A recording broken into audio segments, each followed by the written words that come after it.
Reggie Carter had always believed peace wasn't something you asked for. It was something you protected. His home was his sanctuary.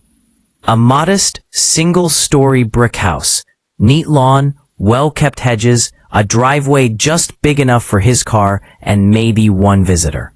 It wasn't fancy. It didn't need to be. It was his. The place where he unclenched the stress from teaching restless middle schoolers all day. Where he sat on his couch with a cold drink after work, graded papers, watched the game, and exhaled the world away. But peace only holds as long as everyone respects the quiet. And his neighbor, Blythe Vanderholt, respected nothing. It started harmless, or so Reggie tried to believe. One day, when he came home from school, her silver luxury SUV was sitting smack in the center of his driveway. He figured it was a misunderstanding. Maybe she had workers over. Maybe someone needed to shuffle cars. He didn't even knock on her door that time. He just waited until she came out, smiled politely, and drove away. He let it go. But then it happened again. And then again. Every time Blythe had a reason, the kind spoken, like excuses were currency only she controlled. "Oh, I was just dropping something off. It's only for a moment. You don't mind, right?" Always followed by that tight-lipped suburban smile. The type that wasn't friendly, just dismissive. Reggie didn't like confrontation. He spent his entire day navigating kids' tempers and insecurities. The last thing he wanted was to bring that energy home. So he tried asking nicely, "Hey, could you please not park in my driveway?" "Oh, of course. Totally. But she didn't stop, because Blythe didn't believe rules applied to her. And Reggie, patient, calm, quiet Reggie, was slowly learning that kindness without boundaries becomes permission. One evening changed everything.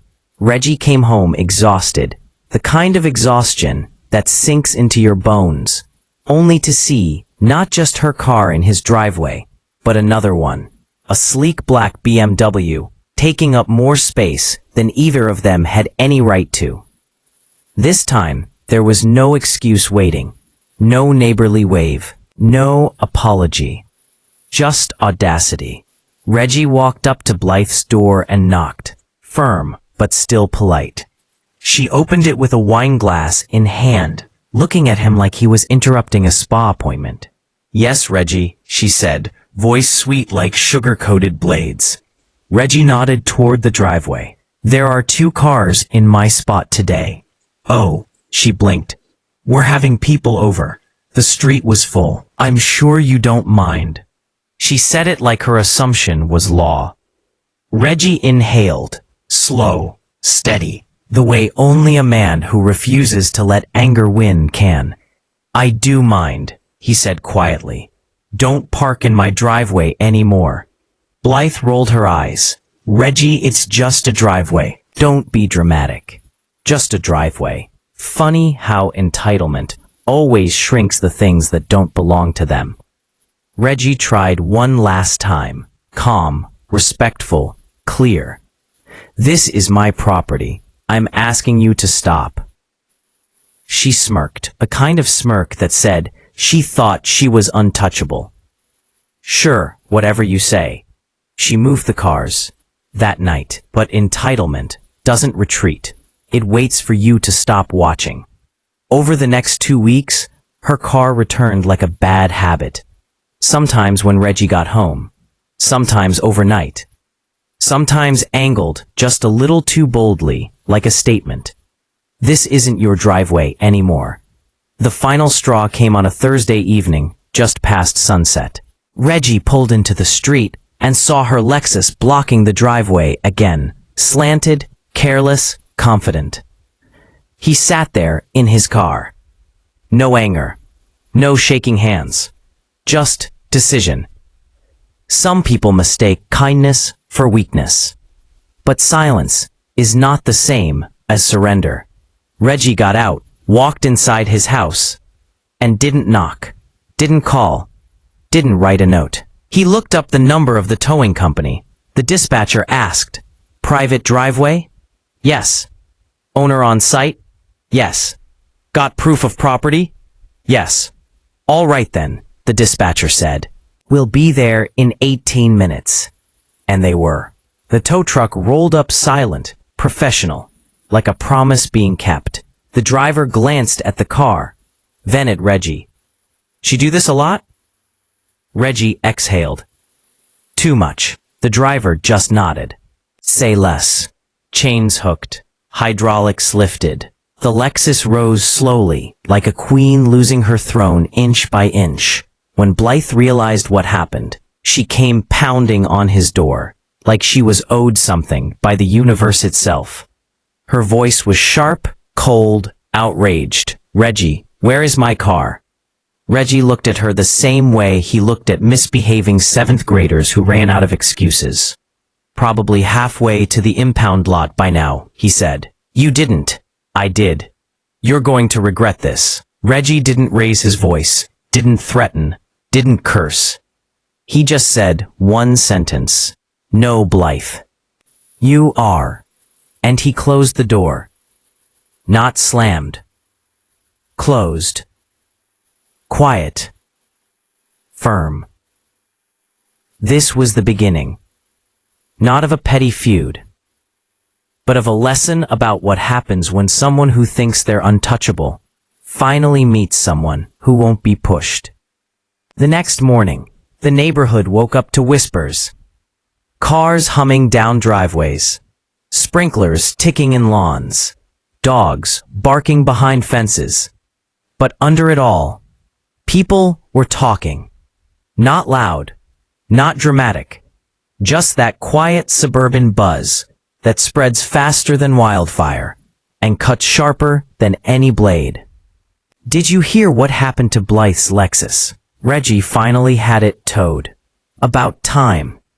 Reggie didn't seek attention. He wasn't looking to be some local folk hero of property rights. He just wanted peace. He taught children for a living.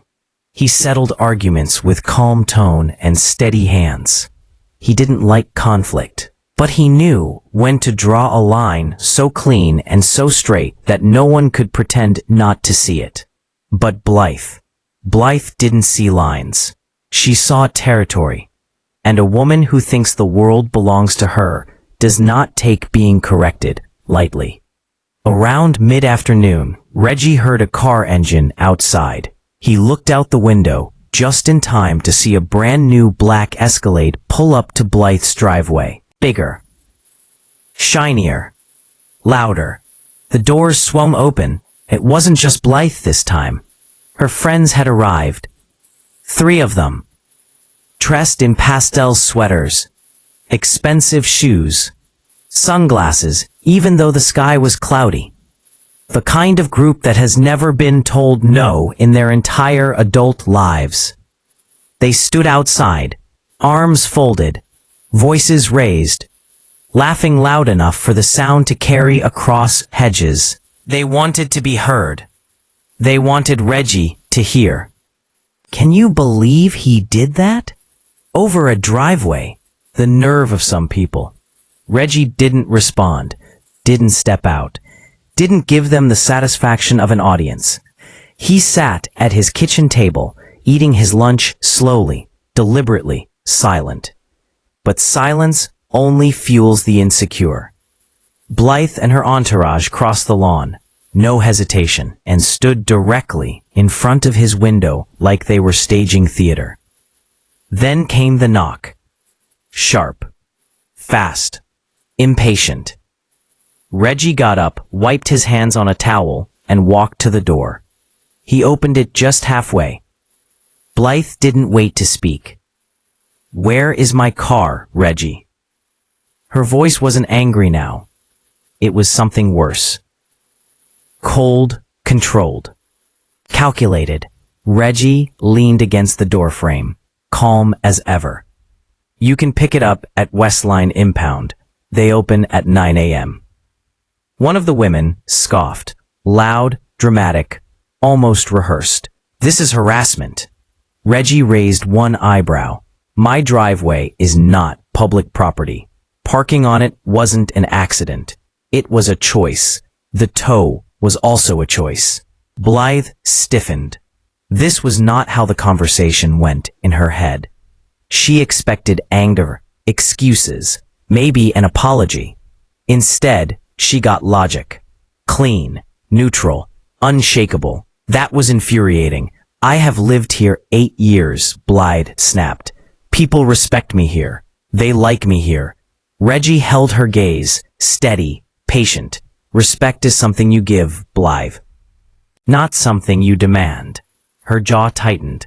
The other women watched her, waiting, expecting her ego to answer for her. She stepped closer, too close, her voice dropping into a tone meant to intimidate. You don't get to embarrass me in my own neighborhood. Reggie didn't even blink. Then stop embarrassing yourself. For a moment, just a moment. Blythe's expression cracked, because the words were true. Not rude, not cruel, just true. The worst kind of truth, the kind you can't argue with. She swallowed her anger and stepped back.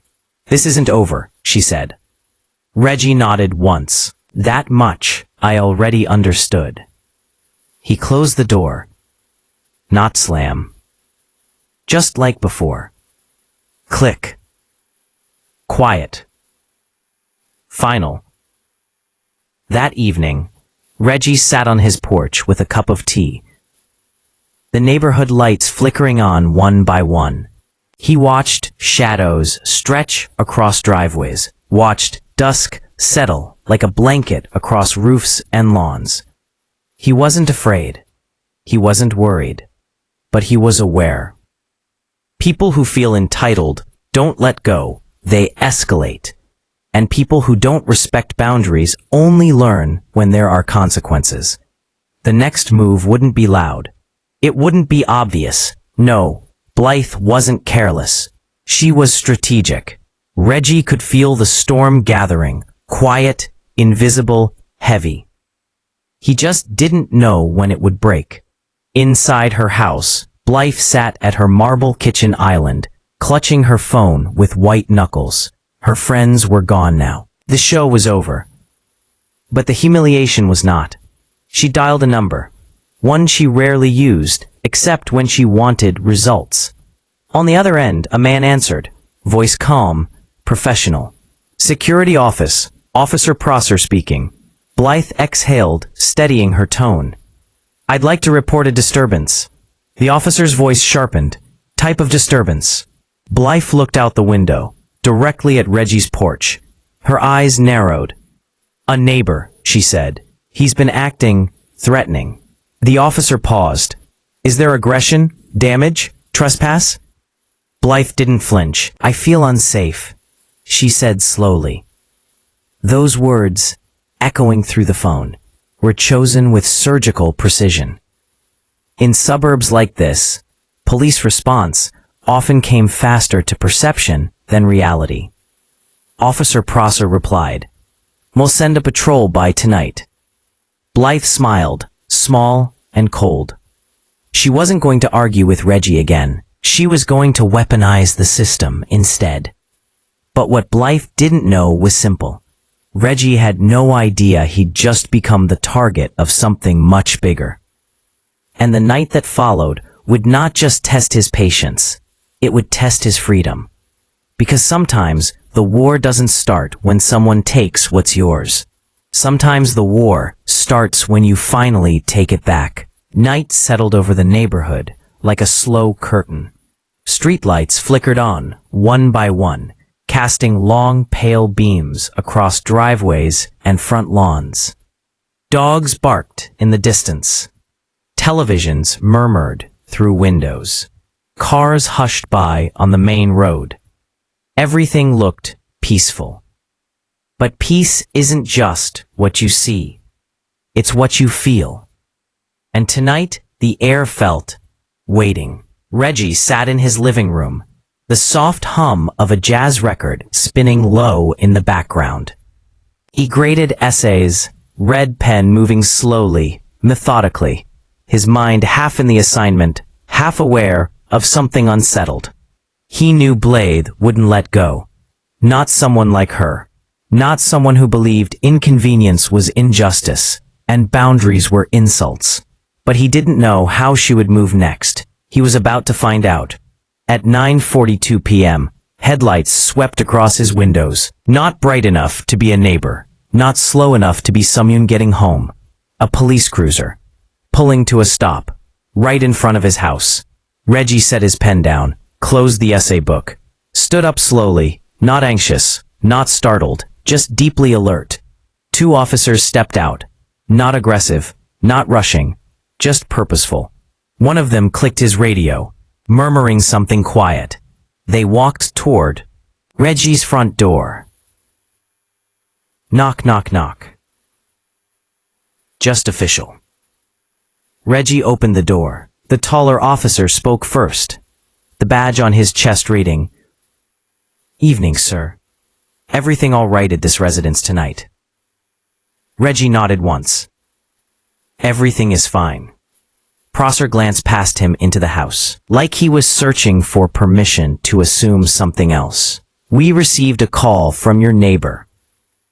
She expressed concerns about a possible conflict earlier today." Reggie's expression didn't change. "There was no conflict. She parked on my driveway. I had her car legally towed." The second officer, a younger man, shifted his weight. Prosser continued. "She stated she felt uncomfortable, said she was concerned for her safety." Reggie's voice stayed calm, steady as quiet thunder.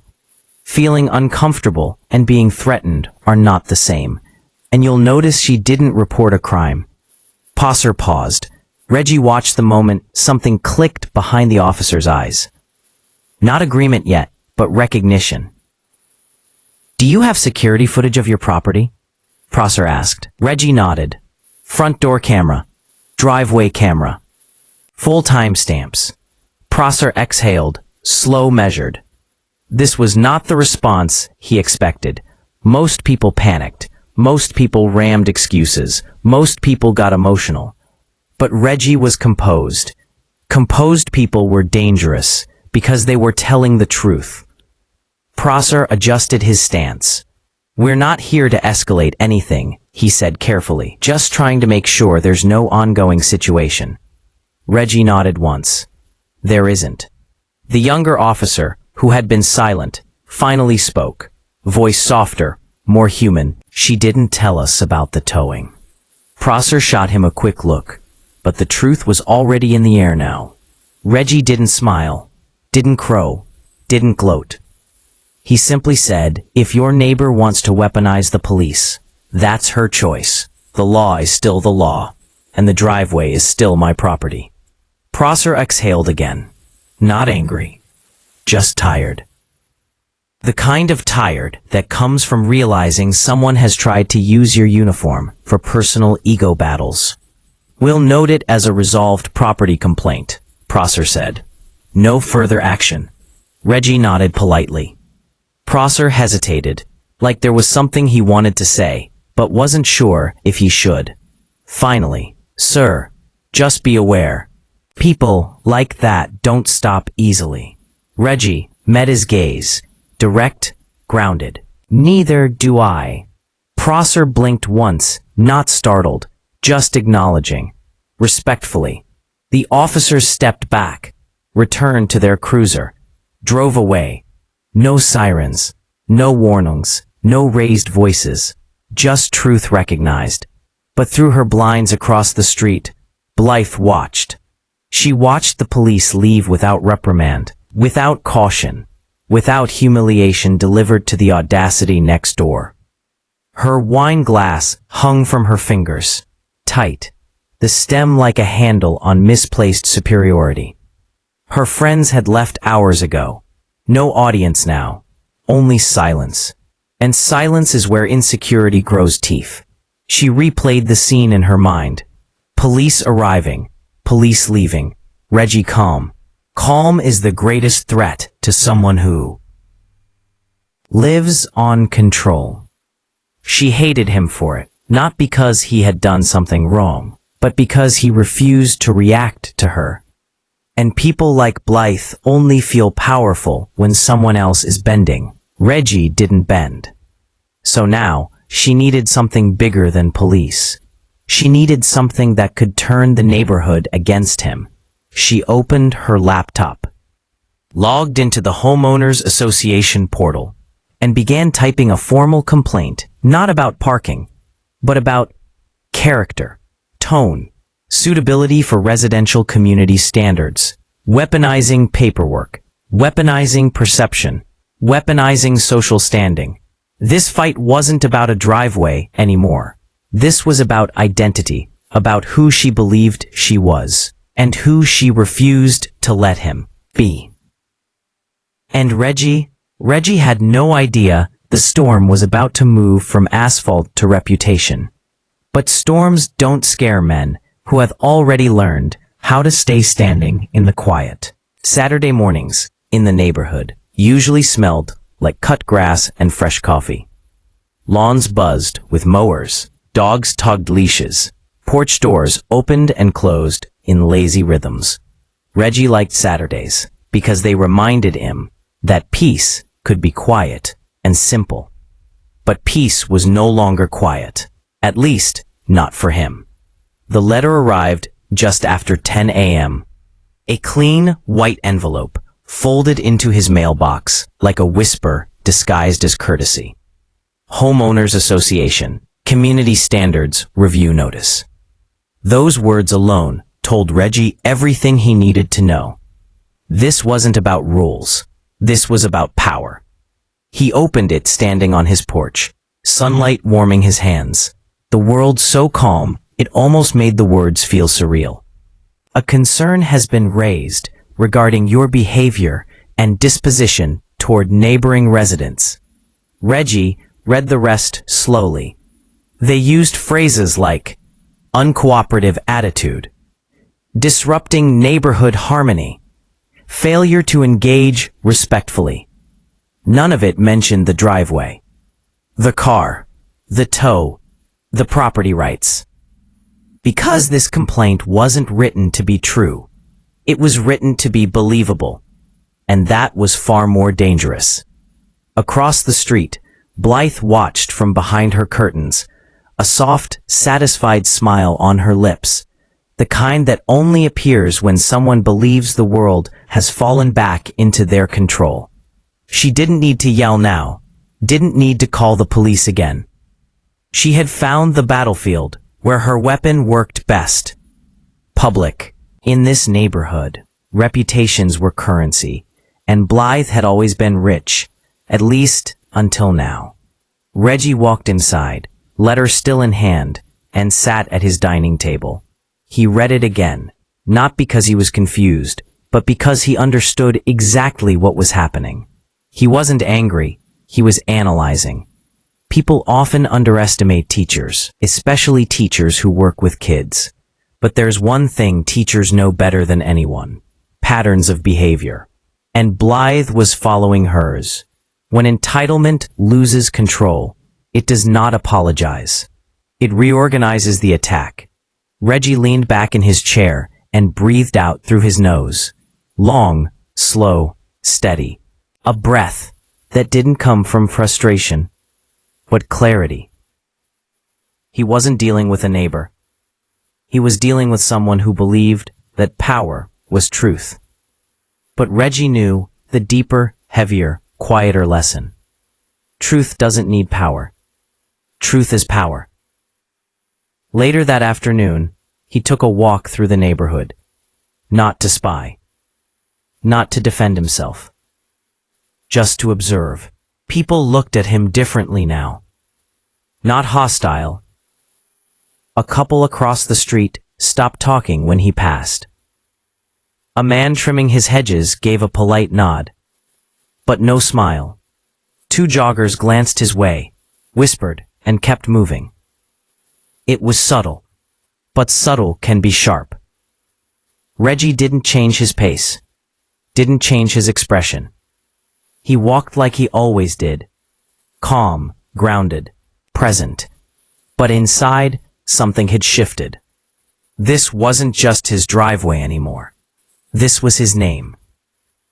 That evening, as dusk spread soft purple light over rooftops, Reggie sat on his porch with his tea. The neighborhood quieted again, sprinklers stopping, windows closing, the day falling asleep. Maya pulled into his driveway, her old blue sedan rumbling like it was held together by stubbornness and faith. She stepped out, saw the letter on the porch table, and sighed before she even picked it up. "Blythe," she said. "Not a question, a diagnosis." Reggie nodded. "She's pushing for a vote. Wants me labeled as a disruptive presence." Maya blinked slowly. The way someone does when they are deciding whether to laugh or throw something. She really thinks she owns this block. Reggie didn't respond. He didn't need to. Maya sat next to him, letting silence settle. Soft, familiar. After a moment, she asked, "What are you going to do?" Reggie didn't answer immediately. He looked at the street, the same street he walked every day, the same one where neighbors waved, smiled, asked how school was going. He thought about all the students he had stood up for when no one else did. The kids who didn't have voices yet. The ones who learned from him that strength isn't loud. Strength is steady. Finally, he spoke. "I'm going to the meeting." Maya nodded once. Not in approval, in recognition, because she knew what that meant.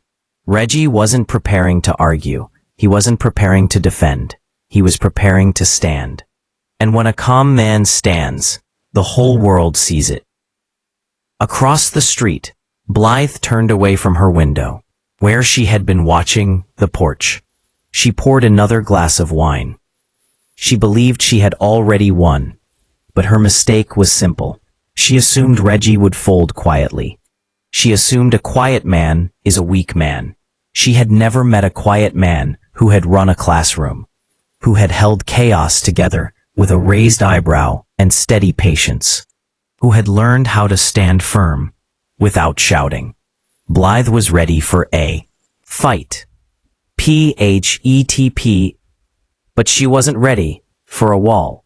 PHP. Reggie wasn't just ready. He was steady. The meeting was 2 days away, and the neighborhood didn't know yet, but they were about to witness something unforgettable. The Homeowners Association met in the community clubhouse, a building that smelled faintly of lemon cleaner, old carpet, and the kind of polite tension that always exists when neighbors pretend they all get along. Rows of folding chairs were arranged facing a long wooden table. This wasn't just a meeting. This was a stage. People filed in, clutching coffee cups, notebooks, gossip, opinions. Some greeted Reggie with stiff nods. Some avoided eye contact. Everyone had an opinion, but no one wanted to claim it out loud. Not yet. Reggie entered alone. Not late. Not early.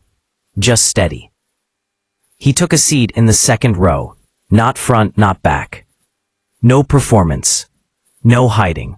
Across the room, Blythe sat with her arms crossed, surrounded by a small cluster of neighbors. The same ones who always said yes to anything she suggested. Their faces carried polite concern, the kind used to mask judgment. On the wall behind the board table hung a framed poster. A community is built on respect. Ironic. Reggie noticed it. So did the universe.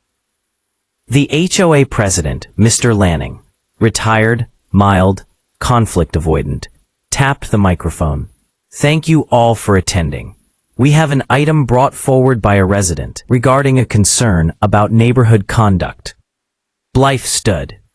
Not rushed, not nervous, poised. She knew exactly how to perform in rooms like this. Her voice was soft, trembled just enough to seem fragile. "I have always believed this neighborhood is built on support and kindness, but recently, I have felt unsafe." Several heads turned. eyes widened. Sympathy stirred. She continued, I have been spoken to with hostility. I've been targeted. I have been made to feel unwelcome in my own community. Not one mention of the driveway. Not one mention of property. Not one mention of the tow. She was rewriting the story, not around facts, but around feelings. And feelings sell. Mr. Lanning nodded gravely. We'll allow the other party to speak. Reggie didn't stand immediately. He breathed in, not to calm himself, to choose his words. Then he stood, no shaking voice, no rehearsed theatrics, just presence. I'd like to begin with a simple statement, Reggie said. Everything I say tonight is not opinion, it is documented. A few murmurs. My driveway is private property. I asked repeatedly for it not to be used without permission. I was ignored. I requested respectfully. I was dismissed. I enforced my rights legally. That is the full timeline. Silence. He didn't raise his voice. He didn't need to. This is a conflict of entitlement. A ripple moved through the room, one of those silent oh moments. Blythe's face tightened. Reggie went on, his voice still steady, still gentle, but now unmistakably firm. I work in a classroom every day with children who are learning how to share space, how to respect boundaries. I teach them that no means no, that other people's things are not theirs, that taking without asking is wrong. He let that settle. It's surprising to learn that some adults are still struggling with the lesson. A couple of people suppressed smirks. Others exhaled through their noses. Not laughter, but recognition. Reggie didn't look at Blythe. He looked at the room. I'm not here to argue. I'm here to make something clear.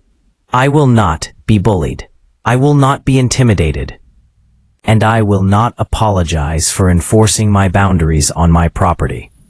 Silence. Heavy. Full. Defining. Mr. Lanning cleared his throat, trying to steer the moment.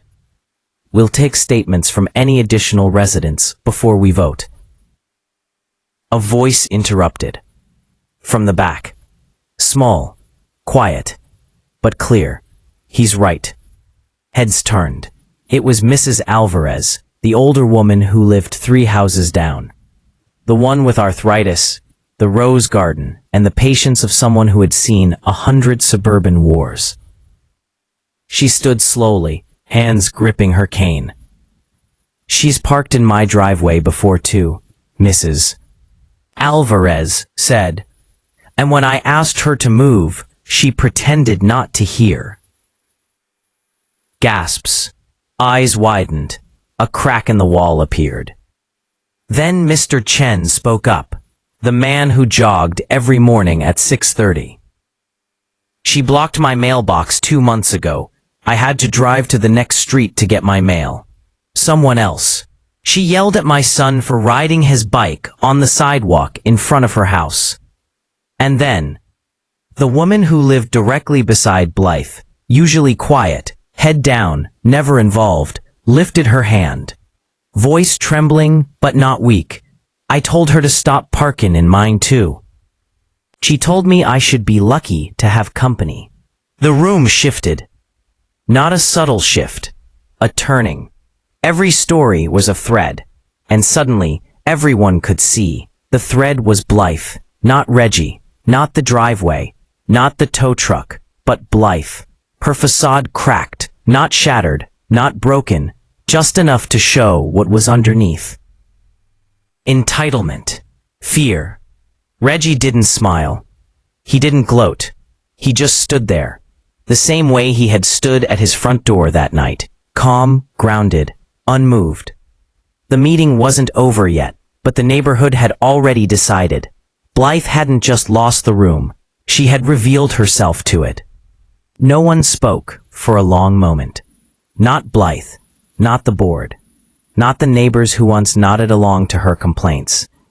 The room felt like it had swallowed its own breath. because everyone had just seen something they weren't expecting. The story wasn't what they were told. The threat wasn't who they were told to fear. The problem wasn't the quiet man in the blue sweater. It was the woman who had counted on everyone staying quiet. And for the first time in a long time, they didn't. Blythe's smile returned, but it was different now. Tight, faltering at the edges. She cleared her throat, fingers tightening around her designer handbag. "This is all being blown out of proportion," she said, her tone dipping into artificial calm. "We're neighbors. Disagreements happen. We move forward." Reggie didn't respond. He didn't need to. The room had responded for him. Mr. Lanning rubbed a hand across his forehead, conflicted, flustered, overwhelmed in a way only a conflict-avoidant man could be when a conflict refuses to stay polite. "We'll move to the vote," he said finally. That sentence felt like the shift of seasons. A door closing, a truth settling. He unfolded a clipboard, the kind they only used when things were no longer friendly. All in favor of issuing a formal warning against Reggie Carter, to see who didn't. Because silence says more than loyalty sometimes. Lanning swallowed. A wave of hands rose. Quiet, steady, sure. The vote wasn't close. It wasn't dramatic. It was decisive. Lanning nodded, solemn, almost relieved. Motion denied. The words echoed, not loudly, but fully. Blythe blinked, as if the room itself had betrayed her. Her voice cracked, just slightly. "After all I've done for this neighborhood." Soft, but firm. "You didn't do things for us, dear. You did things through us." There it was, the truth she had been avoiding for years. Control is not the same as respect. Compliance is not the same as admiration. Authority is not the same as being valued. Blythe's face crumpled, not in sadness, in recognition of something she had lost long before this meeting. Her power had never been real. It had been borrowed from the silence of others. And the silence was gone now. Reggie stepped forward, not to attack, not to rub salt into open wound, but to speak the truth plainly. His voice came out steady, warm, grounded. "No one here is your enemy, Blythe. But you have to understand that other people's boundaries are not a threat to you." She looked at him, eyes glistening, but not with tears, with pride. The fragile kind that shatters when touched. "You embarrassed me," she whispered. Reggie shook his head. "No, I didn't embarrass you. Your actions did." The room didn't gasp. It didn't need to. The truth was not sharp. It was simply real. Reggie continued, quieter now, not for the room, but for her. "This isn't about driveways, or cars, or power. It's about respect. Something everyone deserves, including you. But you have to give it too." Blythe didn't move, didn't speak, didn't blink, because truth doesn't hit like a punch. It lands like a weight. And she was feeling every ounce of it now. The meeting ended slowly. Chairs scraping, murmurs lifting like dust in evening light. Some neighbors came to Reggie quietly. No dramatic apologies, just small nods of recognition. A teacher knows the difference between apology and understanding. Understanding is enough. Maya walked beside him out the door, the night air cool, the parking lot quiet. She didn't speak until they reached his car. "You didn't just win," she said softly. "You changed the room."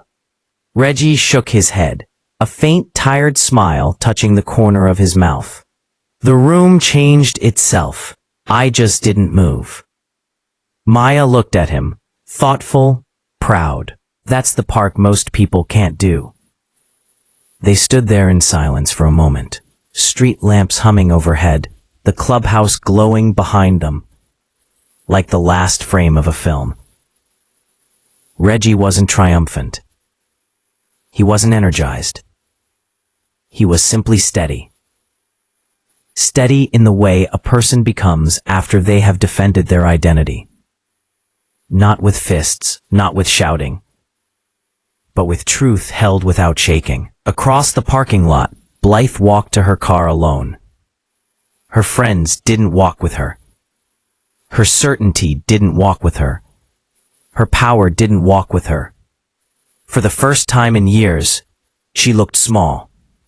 Not because she was defeated, but because she was seen, fully, without the spotlight she used to hide behind. And when the world sees you, without the story you tell about yourself, parentheses, you either learn, or you break.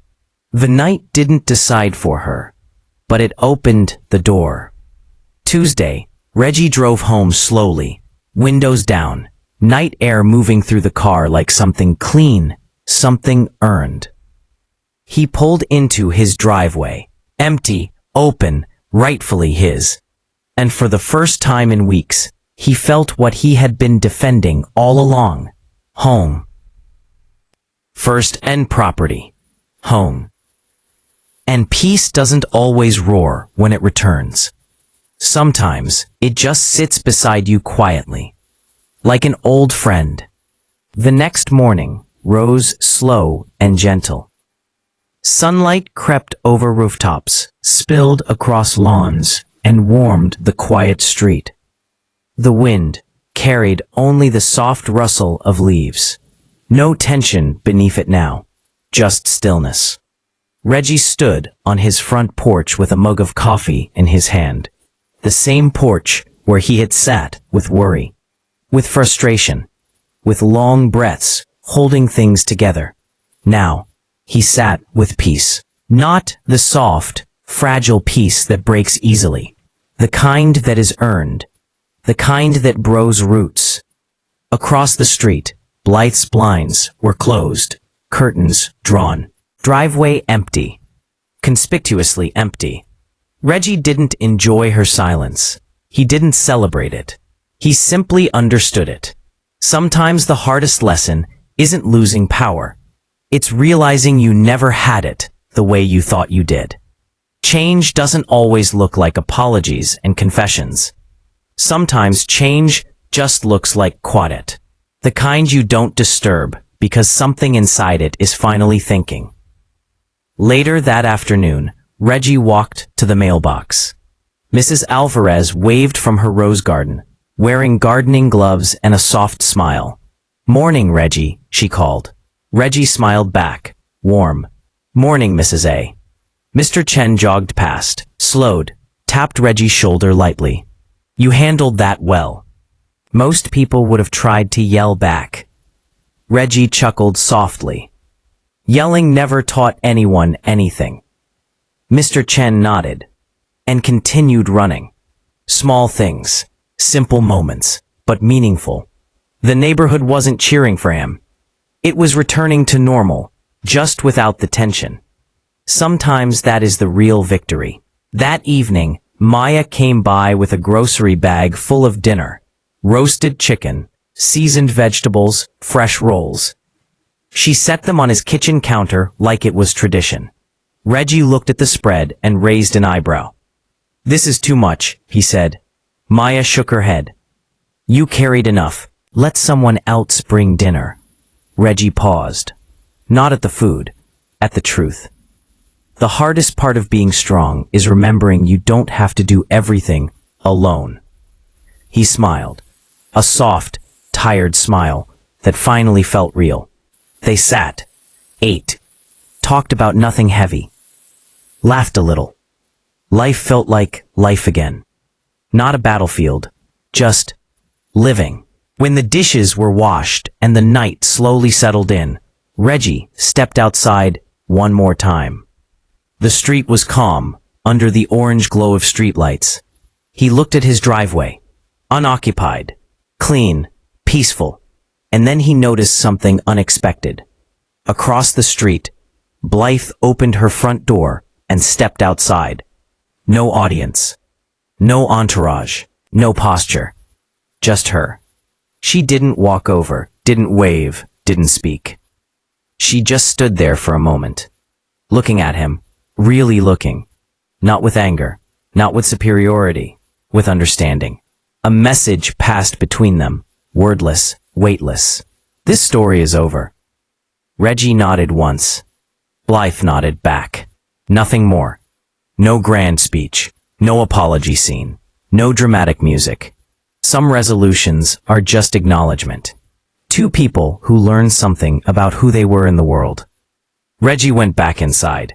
He set his keys on their hook, turned off the lights, sat on his couch, and exhaled. Not relief. Completion. Because the victory wasn't towing the car. It wasn't winning the vote. It wasn't proving himself right. It was this. He didn't let someone change who he was. He stayed steady. He stayed kind. He stayed firm. And he did not disappear. Sometimes the world will test your patience, your dignity, your boundaries. But strength isn't about shouting or fighting. It's about standing firm in who you are. If this story touched you, share it with someone who needs to remember their worth. And as always, stay steady, stay grounded, and stay you.